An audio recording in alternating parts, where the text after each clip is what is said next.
네, 사랑합니다. 자, 출애굽하게 된 이스라엘 백성은 하나님의 인도하심에 따라서 해안길이 아니라 홍해 광야길로 가게 됐습니다. 자, 그때 하나님께서는 모세에게 말씀하셨습니다. 이제 내가 바로의 마음을 완악하게 할 것이다. 그리고 바로가 이스라엘 백성의 뒤를 따르게 될 것이다.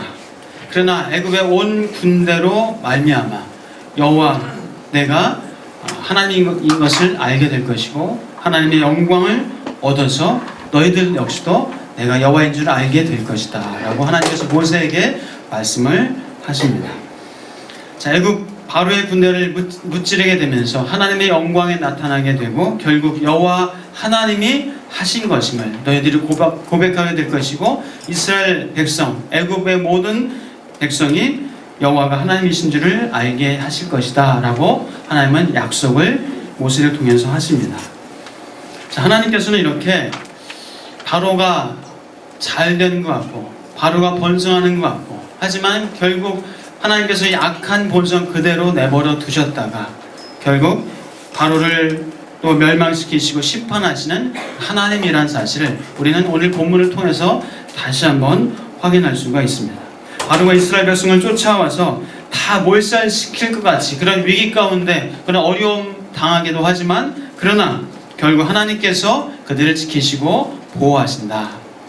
오늘날도 마찬가지입니다. 악인이 득세하고 악인이 잘 되는 것 같고 부정한 부패한 방법으로 번성하는 것 같고 성공하는 것 같고 뭔가 얻는 것 같고 잘 되는 것 같은 그런 세상을 볼 때 우리 마음이 어떻습니까? 때로는 하나님의 정의는 정말 살아있는 거 맞습니까? 심지어는 하나님 정말 살아계신 것이 맞습니까? 라고 그렇게 하소연하는 어떤 그런 상황이 있을 수도 있습니다. 그러나 악인이 잘 되고 득세한다 할지라도 그것 역시도 다 하나님의 섭리 안에 있는 것이다. 하나님의 경륜 안에 있는 것이고 하나님이 하실 일이 있다는 것을 우리 고백했으면 좋겠습니다. 그래서 악인이 잘 되고 부정과 부패가 득세한다 할지라도 결국 하나님께서 심판하시고 하나님께서 멸하실 때가 있다는 사실을 기억하시고 여러분 악인이 잘 된다 할지라도 제가 자주 말씀드립니다. 너무 억울해하지 마십시오. 너무 속상해하지 마십시오. 너무 분통 터지지 마십시오. 하나님이 하실 일이 있고 정의에 불타올라서 뭐 하려고 하다가 그 제풀에 꺾여서 실망하고 낙심하지 마시고 하나님은 원망하지 않기를 바랍니다. 하나님은 바로를 심판하셨듯이 결국 하나님께서는 이 악을 세상을 결국 이기시고 심판하실 하나님의 때가 있다는 사실을 기억하시길 다시 한번 축복합니다. 구별된 하나님의 백성, 의인된 저와 여러분은 하나님께서 승리하게 하시고 하나님의 구원과 하나님의 은혜를 베풀어 주실 줄 믿습니다. 자, 바로의 군대, 이 특별 병거 600승 그리고 애굽의 모든 군사들, 말들, 이 마병을 이끌고 이스라엘 백성을 지금 쫓아옵니다. 이스라엘 백성들은 애굽의 군대를 보고 화들짝 놀랍니다. 두려워 떱니다. 하나님 여호와를 향하여서 외칩니다. 모세를 향하여서는 원망 불평을 쏟아냅니다. 오늘 성경 보니까 이스라엘 백성들이 눈을 들어서 애굽 사람들, 그 마병들, 군사들을 보고 나서 그들이 두려워해서 여호와께 부르짖었다라고 기록하고 있습니다.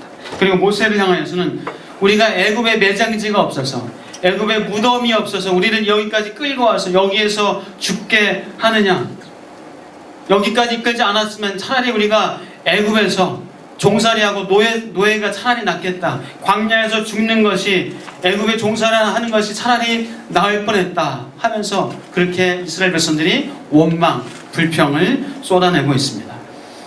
식민지 백성의 이 생각이 400년 동안 노예 생활을 하다 보니까 이렇게 식민지 사고가 박혀 있습니다. 이스라엘 백성은 하나님께서 구별하신 하나님의 백성이라는 사실을 지금 잊고 있습니다. 10가지 재앙을 통해서 하나님께서 구원해 주시고 은혜를 베풀어 주신 사실을 그 하나님의 구원과 은혜를 이스라엘 백성은 지금 망각하고 있습니다. 구름기둥으로 불기둥으로 이스라엘 백성을 인도해 주시는 그 하나님의 선한 인도하심을 이스라엘 백성은 지금 또 까먹고 있습니다. 이 노예 근성을 가지고 있어요. 노예 근성은 여러분 아시는 것처럼 바른 것을 보지 못하게 합니다. 바른 것을 생각하지 못하게 합니다. 그리고 해야 할 것들을 하지 못하게 하는 것이 노예 근성일 수가 있습니다. 그래서 무기력하게 되고 불신이 조장되고 왜곡된 것을 하게 되고 그래서 지지부진하게 그렇게 망할 수밖에 없습니다. 자, 이렇게 두려움과 원망, 불평 가운데 휩싸여 있는 이스라엘 백성에게 모세는 담대히 말합니다. 자, 모세가 이스라엘 백성에게 어떻게 말을 했는지 우리 같이 한번 읽어보겠습니다. 자, 13절과 14절 말씀. 백성들이 원망하고 불평하고 두려워하고 떨고 있는 그 백성을 향하여서 모세는 담대하게 선포하고 있습니다. 자, 우리 13절과 14절 같이 읽어보겠습니다. 시작.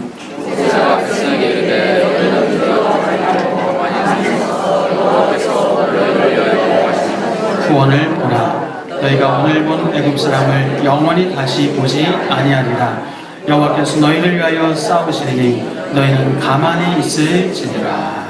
아멘. 두려워하지 말고 가만히 서서 여호와께서 너희를 구원하시는 것을 보라 말씀합니다. 애굽 사람을 너희가 다시는 보지 못할 것이다. 여호와께서 너희를 위하여 싸우실 것이다. 하나님께서 너희를 위해서 싸우실 것이다. 너희는 가만히 있을지니라.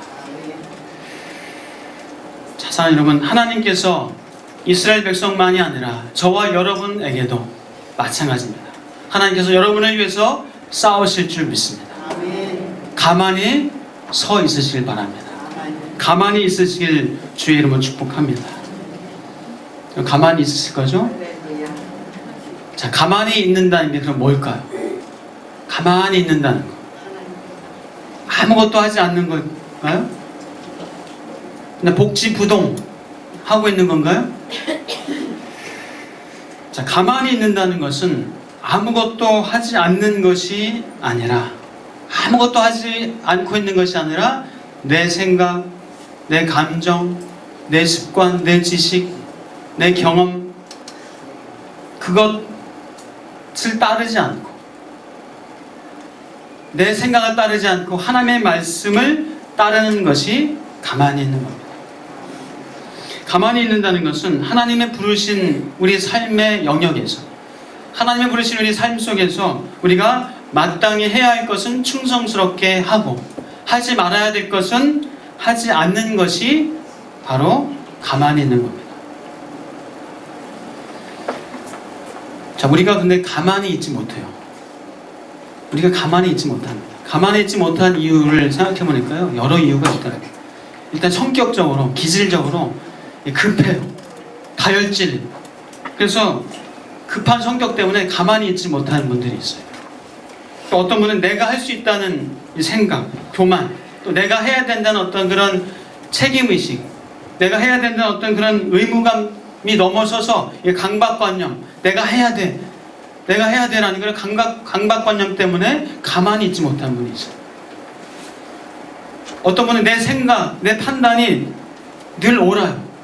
옳기 때문에 그것을 꼭 해야 된다는 이 아집과 고집 때문에 가만히 있지 못하는 분이 또 계시기도 합니다. 또 어떤 경우는 잘 알지 못해서 뭘요? 가만히 있어야 하는지 아니면 지금 뭔가 해야 하는지를 몰라서 가만히 있지 못하는 경우가 있어요.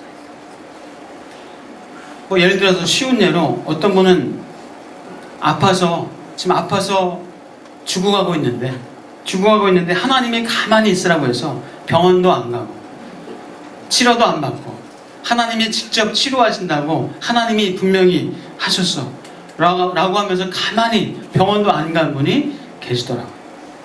이단 중에 많습니다. 하나님이 직접 치료하신다고 병원 가는 것은 그것은 불신앙이다 라고 그렇게 가르치는 또 이단도 있습니다. 제가 몇 달 전에 중국 장춘에 가서 한 중국 남자분을 만났는데 이분은 결혼한 지 재혼을 하셨는데 재혼한 지 수년이 지났어요. 근데 자녀가 아직 없었습니다. 근데 그분이 뭐 인공수정을 한다든지 병원에 가는 것, 그것을 안 하고 있어요. 그것은 하나님의 뜻이 아니다 라는 확신을 가지고 병원을 안 가고 있더라고요. 자, 여러분, 병원에 가서 치료받는 것, 뭐 수술받는 것, 이것도 다 하나님의 섭리 안에서 하나님께서 사람에게 지혜를 주셔서 그 지혜를 통해서 하나님께서 역사하시고 하나님께서 간섭하신다는 것을 믿으시길 주의 이름으로 축복합니다. 약 먹는 거, 병원 가는 거, 불신앙 아닙니다. 불신앙 아니에요. 여러분, 약 드실 때도 기도하면서 약을 드세요. 병원 가고 수술 받으면서도 기도하면서, 하나님, 지금 제가 약을 먹습니다. 오늘 치료받습니다. 의사분을 만납니다. 수술 받습니다. 하나님께서 이 약 효과도 최고의 효과를 보게 해주시고 좋은 수술하게 해주시고 하나님께서 친히 의사가 되셔서 그 손을 붙잡아 주셔서 가장 안전하고 깨끗하게 완벽하게 하나님이 수술하여 주시옵소서. 그 의사의 손도 의사의 마음도 하나님께서 붙잡아 주셔야 되는 줄 믿습니다. 우리 기도하면서 약도 드시고 기도하시면서 병원도 다니시기를 주의 이름으로 축복합니다. 자, 가만히 있는다는 것 다시 말씀드리면 하나님이 부르신 삶의 영역에서 내가 마땅히 해야 할 것은 하는 것, 동시에 하지 말아야 할 것에 대해서는 내가 아무것도 하지 않는 것, 그것이 가만히 있는 것이다 라고 저는 정의를 하고 싶습니다. 우리가 마땅히 해야 될 것은 뭐죠? 우리 마땅히 해야 될 게 뭡니까? 밥 먹는 거. 난 안 먹고도 하나님이 살려주실 거야. 그건 아닙니다. 먹는 것, 자는 것, 운동하는 것 마땅히 해야 됩니다. 일하는 것, 공부하는 것 마땅히 해야 합니다. 육아하고 청소하고 빨래하고 요리하는 것 마땅히 해야 됩니다. 분리수거하고 하는 것 마땅히 해야 하는 거예요. 이것을 내가 해야 되는지 말아야 되는지 고민하고 걱정할 것은 전혀 없어요. 혹시라도 이것을 내가 해야 될지 말아야 될지 고민하고 있는 분 계시면은 당장 고민을 끝내십시오. 여러분이 마땅히 해야 될 겁니다. 누가 해주지 않습니다. 누가 대신해서 여러분을 위해서 공부해주고 여러분을 위해서 일해주고 여러분을 위해서 분리수거해주고 청소해주고 돈이 있으면 하겠네요. 여러분을 위해서 대신해줄 사람은 없습니다. 자, 그러면 하지 말아야 될 것, 우리가 하지 말아야 될 것, 하지 말라고 하는 것들 성경에 많이 있잖아요. 도둑질하지 말라, 거짓말하지 말라, 간음하지 말라, 살인하지 말라, 미워하지 말라, 증오하지 말라. 이것들 마땅히 하지 말아야 될 거예요. 자, 이런 것들 해야 하는지 말아야 하는지 고민하고 있는 분 계시다면 고민 끝내십시오. 혹시라도 지금 내가 마땅히 하지 말아야 될 것을 하고 있다면 회개하고 당장 돌아서십시오. 자, 그러나 이제 잘 모르는 것이 있을 수 있어요. 잘 모르는 것. 그것을 해야 되는 건지 하지 말아야 되는 건지, 이사를 가야 되는 건지 말아야 되는 건지, 회사를 옮겨야 되는지 옮기지 말아야 되는지, 이 사람하고 결혼을 해야 되는지 말아야 되는지, 저 사람하고 해야 되는지 우리가 잘 모를 수가 있어요. 자, 이런 것들은 어떻게 해요? 물어보면서, 여쭤보면서, 가족들에게, 부모님에게, 믿음의 선배들에게 기도하면서 하나님께 최종적으로 묻고 응답을 받으면서 여러분의 하나님 주신 평안과 기쁨과 소망을 가지고 확신을 가지고 나아가시고 하시기를 주의 이름으로 축복합니다. 분명한 것은 성령님께서는 우리를 알게 하시고 깨닫게 하시고 보게 하시는 하나님이신 줄 믿습니다. 성령 하나님께서 분명히 여러분을 선하게 인도하실 줄 믿습니다. 자, 그러므로 여러분 가만히 있으시길 바랍니다. 가만히 있는다는 게 뭔지 여러분 말씀드렸잖아요. 가만히 있으시기를 주의 이름으로 축복합니다. 또 다른 표현으로 기다리시길 축복합니다. 내 욕심, 내 기분, 내 생각, 내 지식, 내 감정, 내 의지, 내 습관, 이런 것들, 그런 것을 물론 필요합니다. 그러나 그런 것을 전적으로 따르지 마시고 우리 하나님의 말씀을 따르시는 것, 성령의 인도하심을 받는 것, 그것이 하나님 앞에 가만히 있는 겁니다. 세상 사람들이 그런 얘기 하잖아요. 광고에도 그런 광고 있습니다. 감정에 솔직하라. 감정에 충실하라. 여러분, 그건 잘못된 말입니다. 우리의 감정도 죄의 본성에 사로잡혀 있습니다. 죄에 오염되어 있습니다. 내 의지도 죄에 오염되어 있어요. 내 습관도 죄에 오염된 부분이 많이 있습니다. 그것에 따라야 될 부분도 있지만은 따르지 말아야 될 부분이 또 참 많이 있어요. 우리가 따라야 될 것은 바로 하나님의 말씀이요 성령의 인도하심에 따르는 것. 그것이 하나님 앞에 가만히 있는 겁니다. 성경에서는 믿음으로 하나님 앞에서 기다렸던 사람들이 참 많이 있어요. 노아도 100년을 기다렸어요. 100년을 가만히 있어서 하나님께서 하나한 그 방주를 만들면서 하나님 앞에서 가만히 기다렸습니다. 아브라함도 75세 너의 본토 친자 아버지 집을 떠나 내가 내게 지시할 땅으로 가라 하면서 하나님께서 아브라함에게 아들을 주실 것을 약속했습니다. 아브라함도 가만히 기다렸습니다. 물론 자기 방법대로 자기 욕심대로 그렇게 해버리고 했었던 그런 잘못도 있습니다. 그러나 하나님 앞에서 가만히 있으므로 결국 아들 이삭을 얻었습니다. 이삭도 가만히 있었습니다. 우물을 팠을 때 빼앗겼습니다. 그러나 또 다른 곳으로 옮겨서 거기서 또 하나님을 기다렸습니다. 또 빼앗겼지만 또 다른 곳으로 옮겨서 우물을 팠습니다. 그것이 바로 하나님 앞에서 가만히 있는 겁니다. 저 성경에 보면서 요즘 사무엘 상하를 묵상하면서 이 다윗이 정말 하나님을 기다릴 줄 아는 하나님 앞에서 가만히 있었던 사람인 것을 제가 다시 한번 확인할 수가 있었습니다. 그래서 다윗을 하나님께서는 내 마음에 합한 자다라고 이렇게 말씀을 하시지 않았나 생각합니다. 자, 다윗은 참으로 오랜 시간을 하나님 앞에서 있었습니다. 오랜 시간을 기다렸습니다. 하나님을 기다렸습니다. 자, 10년을 광야에서 사울에게 쫓기면서 하나님을 기다렸습니다. 사울을 죽일 수 있는 기회가 있었습니다. 사울을 죽일 수 있는 기회가 있었지만은 그러나 자신이 하지 않고 하나님을 기다렸습니다.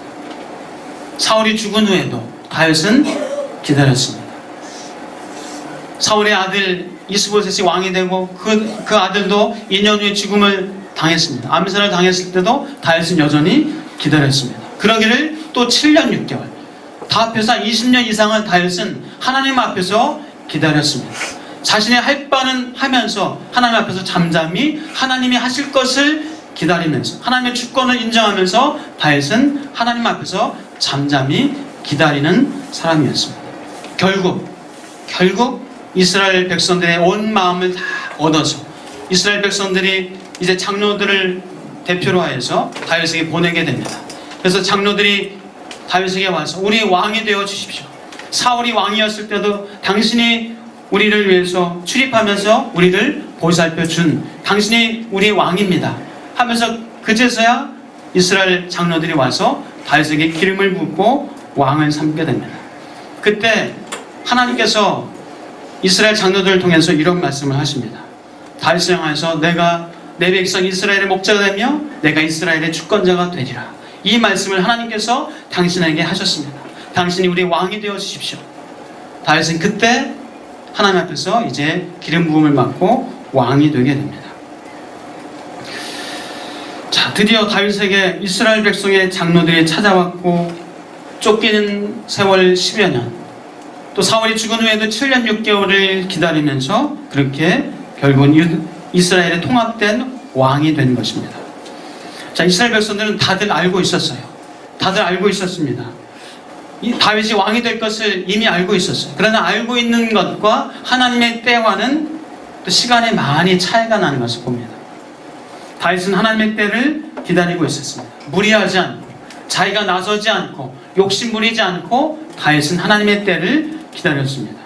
하나님의 주권을 인정하면서 하나님이 하실 것을 믿으면서 하나님의 때를 기다렸습니다. 가만히 서서 하나님이 구원하심을 하나님이 하실 것을 기다렸다는 겁니다. 제가 한번 지난번에 말씀드렸습니다. 2012년도를 시작하면서 제가 이제 송구영신 예배를 드릴 때에 하나님께서 제게 주신 말씀, 제 한 말씀에 이렇게 택해서 그 말씀 가지고 우리가 1년을 또 이렇게 그 말씀 붙잡고 삽니다. 그때 제게 주신 하나님의 말씀이 사무엘하 5장 2절 말씀이었어요. 사무엘하 5장 2절 말씀이 뭐냐면요, 내가 내 백성 이스라엘의 목자가 되며 내가 이스라엘의 주권자가 되리라. 아까 말씀드린 이스라엘 장로들이 다윗에게 와서 한 얘기예요. 하나님께서 당신에게 그 말씀하신 것을 우리가 기억하고 있습니다. 하나님께서 당신에게 내가 내 백성 이스라엘 목자가 되며 이스라엘의 주권자가 되리라 라고 말씀하셨습니다. 근데 그 말씀을 하나님께서 저에게 주셨습니다. 2012년도를 시작하면서 제게 그 말씀을 주셨어요. 제가 그 말씀을 받는 순간에 어떤 생각을 했을까요? 전에도 말씀드렸잖아요. 이제 하나님이 개척하라 하시나 보다. 올해 이제 뭔가 이루어지겠구나. 올해 하나님이 하시겠구나 하면서 그런 마음이 들었습니다. 근데 그의 봄에 한 4, 5월경에 어느 교회에서 청빙 한번 서류를 내라 하는 그런 요청이 있었어요.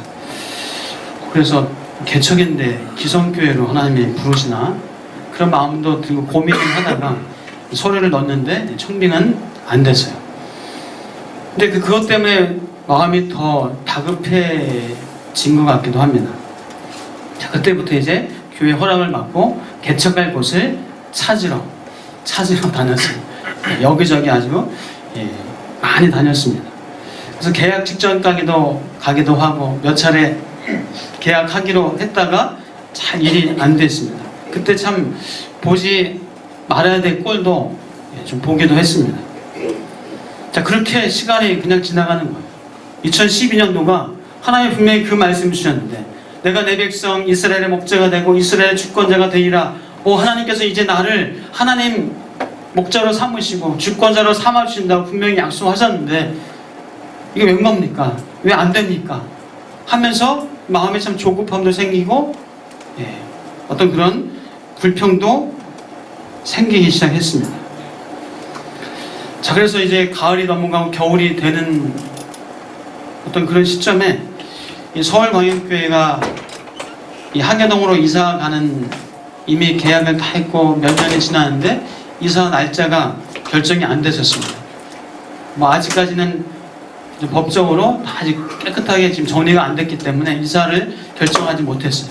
그런데 한 2012년도 가을 겨울쯤에 이제 그 모든 법적인 것이 다 깨끗하게 정리가 해소가 됐습니다. 그러면서 2013년도 이제 이사하는 것이 결정이 됐습니다. 그러면서 당회에서 이제 도봉동에 교회를 하나 개척하는 것이 좋겠다라는 의견이 모아지게 되면서 제가 2013년 7월 달에 서울광역교회가 이사를 가면서 도봉동에 교회를 개척을 하게 됐습니다. 자, 개척을 시작하면서도 하나님이 하셨다는 고백을 하지 않을 수 없었습니다.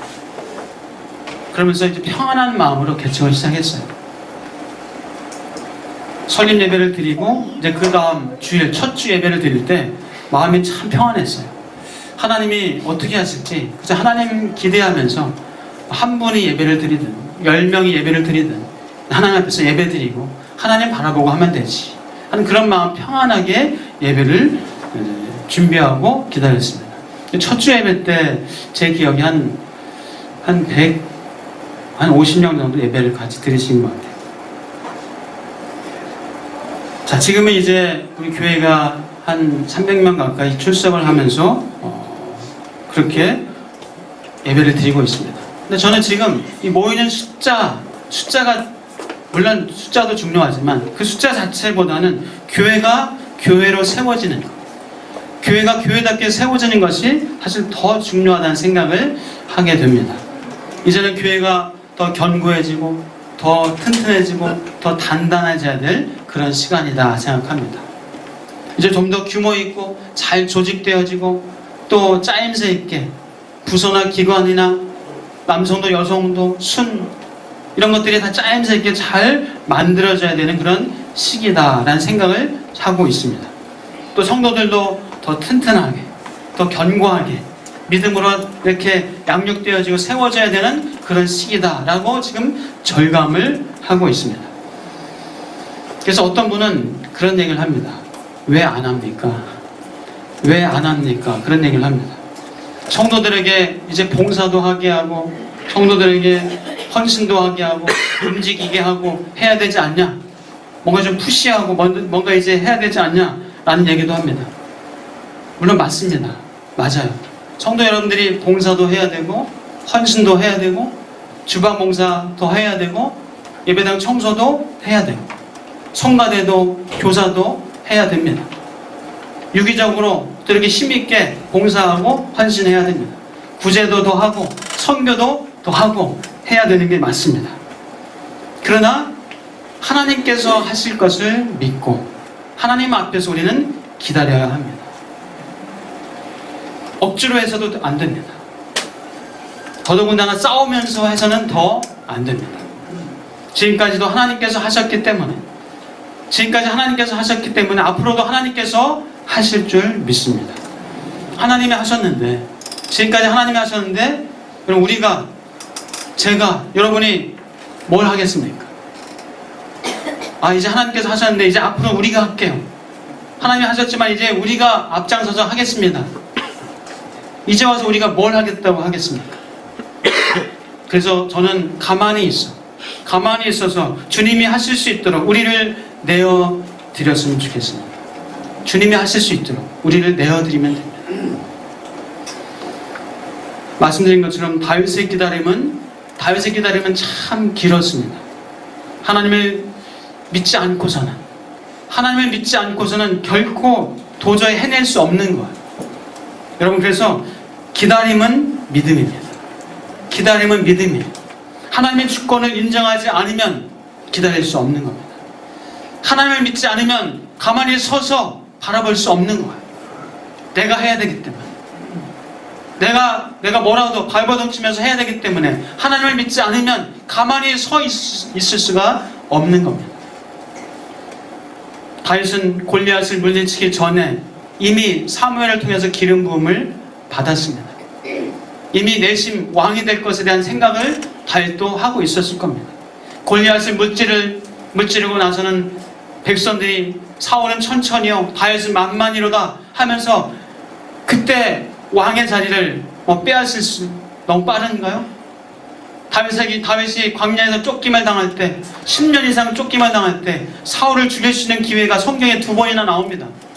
더 많이 있을 수도 있었습니다. 그러나 다윗은 사울을 죽이지 않았습니다. 기다렸습니다. 가만히 서서 하나님이 하실 때까지 기다렸습니다. 사울이 죽고도 기다렸습니다. 내가 이제 왕이다 라고 나서지 않았습니다.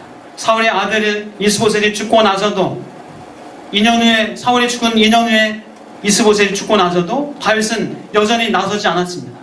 내가 이제 왕이다 라고 하지 않았습니다. 다윗은 기다렸습니다. 그리고 사울이 죽은 후에 7년 6개월이나 기다려서 이스라엘 백성의 마음을 다 얻은 후에 이스라엘 장로들이 찾아와서 우리의 왕이 되어 주십시오. 당신은 우리의 주권자여 우리의 목자가 될 것을 하나님께서 이미 말씀해 주셨습니다. 라고 한 하나님의 때가 차니까 때가 다 차니까 다윗은 그때 하나님 앞에서 기름 부음을 받고 왕이 되었습니다. 다윗이 중간에 사울을 죽이고 내가 왕이다 라고 한다고 누가 뭐라고 할 사람은 없었을 거예요. 물론 몇몇 사람 사울의 친인척들이 뭐라고 했을 수도 있습니다. 그러나 충분히 왕이 될 수 있었습니다. 사울이 죽은 후에도 사울의 아들이 죽은 후에도 충분히 왕이 될 수 있었습니다. 그러나 다윗은 가만히 서서 하나님이 하실 것을 기다렸습니다. 결국 이스라엘 백성을 대표하는 장로들을 통하여서 왕이 되어달라고 요청하는 그 요청 앞에서 다윗은 이스라엘의 왕이 되었습니다. 자, 여러분, 가만히 있는다는 것은요 쉬운 게 아닙니다. 여러분, 가만히 있는 게 쉬운 걸까요? 가만히 있는 건 쉽지 않습니다. 믿음이 있어야 가만히 있을 수 있어요. 믿음 없으면요 내가 저질러 버립니다. 믿음이 없으면 내가 그냥 죽여버리고 왕이 되어버립니다. 믿음이 없으면 가만히 서서 하나님의 구원하실 때를 기다릴 수 없어요. 초조해서 다급해서 못합니다. 사랑하는 여러분, 가만히 서서 하나님을 기다릴 수 있는 믿음 있기를 축복합니다. 하나님의 말씀, 그 말씀에 대한 확신을 가지고 하나님의 약속을 믿고 하나님 앞에서 가만히 서 있기를 주의 이름으로 축복합니다. 여러분, 이 시대가 얼마나 불안정하고 성공주의, 물질 만능주의, 황금 만능주의, 그래서 세상에서 성공해야 된다, 뭔가 이루어야 된다, 성취해야 된다 라는 그런 집착에 사로잡혀 살고 있는 사람들이 얼마나 많이 있습니까? 스스로 문제를 해결하기 위해서 불안해하고 두려워하고 염려하며 사는 사람들이 얼마나 많이 있습니까? 그러나 그것이 아니라 믿음의 눈을 들고 전능하신 하나님을 바라보면서 하나님이 하시도록 내 지식, 내 경험, 내 의지, 내 습관, 내 생각조차도 내려놓고 우리 하나님 앞에서 가만히 있을 수 있는, 하나님의 말씀에 따르고 성령의 인도하심에 따라 살 수 있는 저와 여러분 되시길 축복합니다. 가만히 있는다는 것은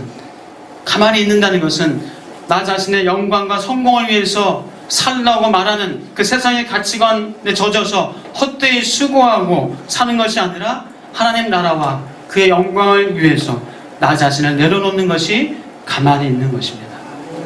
가만히 있는다는 것은 내가 무엇을 할까, 무엇을 먹을까, 무엇을 마실까, 무엇을 입을까, 무엇을 성취할까 라고 염려하는 것이 아니라 내게 주신 하나님의 사명을 따라서 사는 것이 가만히 있는 것입니다. 내게 주신 달란트 하나면 그 하나에 충실하면 됩니다. 2개면 그 2개에 충성하면 됩니다. 3개, 5개면 그 주신 달란트에 내가 충성하면 됩니다. 좋은 대학 나왔으면 그것에 맞게 충성하면 됩니다. 대학을 안 나오셨으면 그것에 맞게 충성하면 됩니다. 여러분이 갖고 있는 그것 주신 것, 그것 가지고 그것에 충실하면 그것이 하나님 앞에서 말씀에 따라 사는 것이고 그것이 하나님 앞에 가만히 있는 것입니다. 제가 어떤 책을 읽다가 어떤 내용을 읽다가 참 마음이 많이 와닿았습니다. 어떤 분이 전문대학을 나오신 분인데 이분이 연구소에서 이렇게 직원으로 일하십니다. 연구소 하면 그래도 최소한 석박사는 돼야 연구소 근무하실 텐데 이번에 이제 전문대학만 나왔는데 연구소 직원으로 일하십니다. 그래서 이제 그 어떤 분이 아는 분이 그분한테 물어보고, 아니 전문대밖에 안 나오는데 그 연구소 가면 석박사들 다 석박사들 텐데 괜찮아? 근데 그분 하는 얘기가 그 책에 나는 전문대만 나왔지만 그 석박사들이 연구할 수 있도록 그런 기구들 또 실험 또 세팅해주고 이런 것들 다 준비하는 것, 그것은 제 몫입니다. 석박사들은 그거 못합니다. 석박사들이 그거 막 세팅해놓고 준비하고 뭐 기구들, 그분들은 연구는 해도 그거는 못해요. 그것은 저만 할 수 있습니다. 그렇게 자신있게 당당하게 얘기를 하더라는 그런 내용의 책을 읽었습니다. 자, 사랑하는 여러분, 우리에게 맡겨진 것, 내 형편에 맡겨진 것, 여러분 그거 다른 사람과 비교해서 낙심하거나 다른 사람과 비교해서 또 우쭐해하고 교만하는 것, 그것은 아닙니다. 그저 내게 맡겨진 것, 그것이 하나든 2개든 5개든 그것에 충성하고 열심히 하는 것, 그것이 하나님의 말씀을 따르는 것이고 성령의 인도하심을 받게 되는 것인 줄 믿습니다. 사랑하는 여러분, 하나님께서 여러분을 위해서 일하시고 싸우실 줄 믿습니다. 우리 가만히 있으시길 축복합니다. 가만히 있는 게 무엇인지 말씀드렸죠? 내 생각, 내 지식, 내 경험, 내 습관 혹은 내 의지조차도 그것을 따르지 않고 하나님의 말씀을 따르고 성령의 인도하심을 따르는 것, 그것이 하나님 앞에서 가만히 있는 것입니다. 여러분, 그 믿음을 가지고 하나님께서 하실 것을 믿고 기다리며 가만히 있으시기를 주의 이름으로 축복합니다.